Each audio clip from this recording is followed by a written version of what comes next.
എല്ലാ കൂട്ടുകാർക്കും നമ്മുടെ പുതിയ വീഡിയോയിലേക്ക് സ്വാഗതം. ഇന്നത്തെ നമ്മുടെ വീഡിയോ എൻ്റെ കൂട്ടുകാർക്ക് വളരെ യൂസ്ഫുൾ ആണ്. നമ്മുടെ കുഞ്ഞുങ്ങൾക്ക് വളരെ എളുപ്പത്തിൽ ലഞ്ച് ബോക്സിലേക്ക് കൊടുത്തുവിടാനുള്ള സ്വാദിഷ്ടമായ നല്ലൊരു മോരുകറിയാണ് നമ്മളിന്ന് തയ്യാറാക്കാൻ പോകുന്നത്.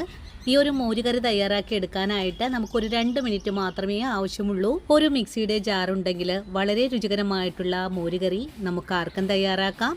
ഈ ഒരു മോരുകറിയിലേക്ക് ഒരു പ്രത്യേക ഇൻഗ്രീഡിയൻറ്റ് കൂടി ചേർത്തിട്ടാണ് ഇതിനെ സ്വാദിഷ്ടമാക്കുന്നത്. അപ്പോൾ നമുക്കുടൻ തന്നെ നമ്മുടെ വീഡിയോ കാണാൻ പോകാം. ഇനി നമുക്ക് മോരുകറി തയ്യാറാക്കാൻ തുടങ്ങാം. ഇതിനായിട്ട് 300 മില്ലി അളവിൽ കട്ട തൈര് എടുത്ത് വെച്ചിട്ടുണ്ട്. കൂടെ തന്നെ 2 കൊച്ചുള്ളി അല്ലിയും 2 വെളുത്തുള്ളിയും 1 നുള്ളു മഞ്ഞൾപ്പൊടിയും 2 കൈപ്പിടി നാളികേരവും 2 പച്ചമുളകും 1 നുള്ളു നല്ല ജീരകവുമാണ് എടുത്തിട്ടുള്ളത്. ഇനിയിപ്പോൾ ഇതെല്ലാം കൂട്ടിച്ചേർത്ത് ഒരു മിക്സിയുടെ ജാറിലേക്ക് ഒന്ന് അരച്ചെടുക്കുന്ന താമസം മാത്രമേ ഉള്ളൂ. ഇനിയിപ്പോൾ അരച്ചെടുക്കുന്നതിനായിട്ട് ഒരു മിക്സിയുടെ ജാറിലേക്ക് മാറ്റുവാണ്. അരച്ചെടുക്കുമ്പോൾ വെള്ളത്തിന് പകരമായിട്ട് 1/2 കപ്പ് അളവിൽ തൈര് കൂടി ചേർത്ത് നല്ലപോലെ ഒന്ന് അരച്ചെടുക്കാം. നല്ലപോലെ അരച്ചെടുത്തതിന് ശേഷം ബാക്കിയുള്ള തൈരും കൂടി ചേർത്ത് നല്ലപോലെ ഒന്നുകൂടി കറക്കി എടുത്തിട്ട് നമുക്കൊരു മൺചട്ടിയിലേക്ക് അരച്ചെടുത്ത് അരപ്പ് മാറ്റാം. അതിനുശേഷം മിക്സിയുടെ ജാറിലേക്ക് 1/2 കപ്പ് ചൂടുവെള്ളവും കൂടി ചേർക്കാം. കൂടെ തന്നെ ഇതിലേക്ക് ആവശ്യത്തിനുള്ള ഉപ്പും മോരുകറിക്ക് നല്ലൊരു സ്വാദിനായിട്ട് 1 ടീസ്പൂൺ അളവിൽ കായപ്പൊടിയും ഉപ്പും പുളിയും ഒക്കെ ഒന്ന് ക്രമീകരിക്കുന്നതിനായിട്ട് 1/4 ടീസ്പൂൺ പഞ്ചസാര കൂടി ചേർത്ത് നല്ലപോലെ ഒന്ന് മിക്സ് ചെയ്തെടുക്കാം. കായപ്പൊടിയൊക്കെ നല്ലപോലെ മിക്സ് ചെയ്ത് കഴിഞ്ഞാൽ പിന്നെ നമുക്കിതിലേക്ക് എരിവിനാവശ്യമായ പച്ചമുളക് കൂടെ ചേർക്കാം. ഞാനിതിലേക്ക് ഒരു 3 പച്ചമുളകാണ് ചേർക്കുന്നത്. പച്ചമുളക് കൂടി ചേർത്തിട്ട് വീണ്ടും നല്ലതുപോലെ ഒന്നുകൂടി ഇളക്കിയതിന് ശേഷം നമുക്കിതൊന്ന് ചൂടാക്കിയെടുക്കാം. ഇനി മോരുകറി ചൂടാക്കി എടുക്കുന്നതിനായിട്ട് അടുപ്പിലേക്ക് മാറ്റിയിട്ടുണ്ട്. മോരുകറി അധികം ഒന്നും തിളപ്പിച്ചെടുക്കേണ്ട ആവശ്യമൊന്നും തന്നെ ഇല്ല. ചെറുതായിട്ടൊന്ന് ചൂടായി വന്നാൽ മാത്രം മതിയാകും. ചെറുതായിട്ട് ചൂടായി തുടങ്ങിയാൽ ഉടൻ തന്നെ നമുക്ക് അടുപ്പിൽ നിന്ന് വാങ്ങി വെക്കാവുന്നതാണ്. അല്ലെങ്കിൽ ചട്ടിയുടെ ചൂട് കൊണ്ട് തന്നെ മോരുകറി തിളച്ചു പോവാനും സാധ്യത കൂടുതലാണ്.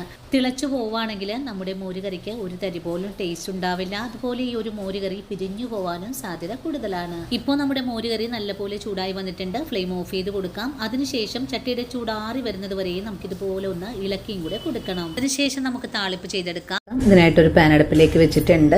ഇപ്പോൾ നമ്മുടെ പാൻ ചൂടായി വന്നിട്ടുണ്ട്. ഇനി താളിപ്പിന് ആവശ്യമായ വെളിച്ചെണ്ണ ഒഴിച്ചു കൊടുക്കാം. വെളിച്ചെണ്ണ ചൂടായി വന്നിട്ടുണ്ട്. കടുക് ചേർക്കാം. കടുക് ഇപ്പോൾ പൊട്ടി തുടങ്ങിയിട്ടുണ്ട്. നമുക്കിതിലേക്ക് 1/4 ടീസ്പൂൺ അളവിലും കുറച്ചായിട്ട് ഉലുവ കൂടെ ചേർക്കാം. ഉലുവയും കടുകും പൊട്ടിക്കഴിഞ്ഞാൽ 2 കൊച്ചുള്ളി കട്ട് ചെയ്തത് കൂടി നമുക്കിതിലേക്ക് ചേർക്കാം. കൂടെ തന്നെ വറ്റൽ മുളകും കൂടെ, ഉള്ളിയും വറ്റൽ മുളകും നല്ലപോലെ ഒന്ന് മുരിഞ്ഞ് വരട്ടെ. ഇപ്പോൾ ഉള്ളിയുടെ കളറൊക്കെ ഒന്ന് ചേഞ്ചായി വന്നിട്ടുണ്ട്. ഇനി നമ്മുടെ മോരുകറിയുടെ പ്രധാന ഇൻഗ്രീഡിയൻ്റായ മുരിങ്ങയില കൂടെ ചേർക്കുന്നുണ്ട്. മുരിങ്ങയില ചേർത്ത് കഴിഞ്ഞാൽ ഇളക്കി ഒന്ന് വാട്ടിയെടുക്കാം. ഡയബറ്റിക് പേഷ്യൻസിനൊക്കെ വളരെ ഹെൽത്തി ആയിട്ട് ഉണ്ടാക്കിയെടുക്കാൻ പറ്റിയ നല്ലൊരു റെസിപ്പിയാണ്.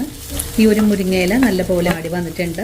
ഇത്രയും തന്നെ വാടി കിട്ടിയാൽ മതിയാകും. കൂടുതൽ സമയം എന്ത് കഴിയുവാണെങ്കിൽ ഇതിലൊരു കയ്പ്പ് ടേസ്റ്റ് വരാൻ സാധ്യത കൂടുതലാണ്.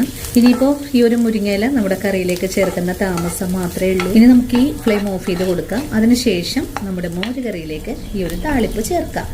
താളിപ്പ് ചേർത്ത് കൊടുക്കുവാണ്. നമുക്ക് പെട്ടെന്ന് തന്നെ മൂടിയും കൂടെ വെച്ചു കൊടുക്കാം. 5 മിനിറ്റിന് ശേഷം മൂടി ഒന്ന് തുറന്ന് നോക്കാം. അങ്ങനെ വളരെ രുചികരമായിട്ടുള്ള മുരിങ്ങയില താളിച്ച മോരുകറി ഇവിടെ റെഡിയായിട്ടുണ്ട്. അപ്പോൾ ഈ ഒരു വീഡിയോയും ഇത്രയേ ഉള്ളൂ കേട്ടോ. ഇനിയും ഇതുപോലുള്ള നല്ല നല്ല വീഡിയോസൊക്കെ ആയിട്ട് ഞാൻ അടുത്ത ദിവസവും ഓടിയെത്തുന്നതാണ്. അതുവരെയും വീഡിയോ കണ്ട് സപ്പോർട്ട് ചെയ്ത എൻ്റെ എല്ലാ കൂട്ടുകാരോടും ഇനി കാണാനിരിക്കുന്ന എൻ്റെ പ്രിയ കൂട്ടുകാരോടും ഒത്തിരി നന്ദി സ്നേഹമൊക്കെ അറിയിച്ചുകൊണ്ട് അടുത്ത ദിവസവും കാണുന്നത് വരെയും വീണ്ടും കാത്തിരിക്കുക.